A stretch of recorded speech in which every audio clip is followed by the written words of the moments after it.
আসসালামু আলাইকুম প্রিয় দর্শক, আজকের পর্বে দেখাবো বাচ্চাদের জন্য সাবুদানা রেসিপি। দর্শক, 1 বছর থেকে 5 বছর বয়সী বাচ্চাদেরকে এই রেসিপিটা করে খাওয়াতে পারেন।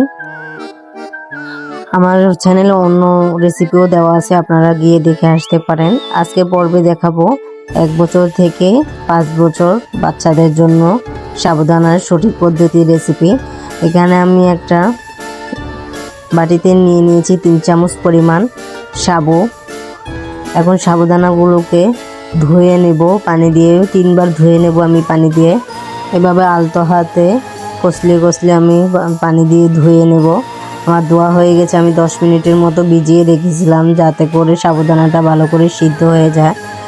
এখন সাবুদানাগুলোকে একটা পাত্রে তুলে নেব, পাতিলে দিয়ে তারপর এখানে দিয়ে দেব 1 কাপ পরিমাণ গরুর দুধ। আমি গরুর দুধটা আগে থেকে জাল করে রেখেছিলাম, ওই গরুর দুধটা এখানে ব্যবহার করেছি। কাঁচা থেকে না দেওয়াই ভালো, গরুর দুধটা জাল করে দেওয়াই অনেক ভালো। এখন ওগুলোকে নেড়ে চেড়ে বলক এসে নেব। বলক এসে গেছে, একটু পরপর নেড়ে দেওয়া হবে সাবুদানা যাতে লেগে না যায়। আমার সাবুদানাগুলো সিদ্ধ হয়ে গেছে, আপনাদেরকে দেখিয়ে দিচ্ছি।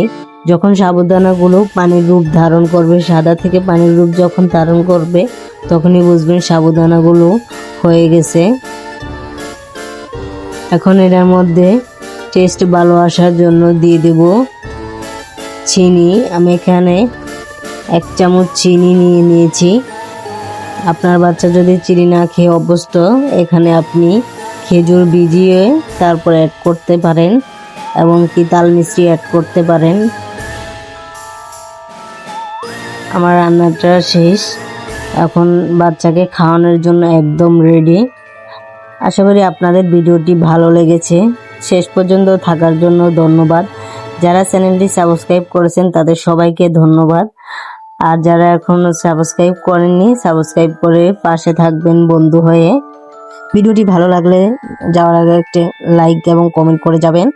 এবং কি সাবুদানা রেসিপি আমার চ্যানেলে আরও দেওয়া আছে, বাচ্চাদেরকে একবার এক এক রকম করে খাওয়ানোর জন্য আমার চ্যানেলে দেওয়া আছে, আপনারা গিয়ে দেখে আসতে পারেন।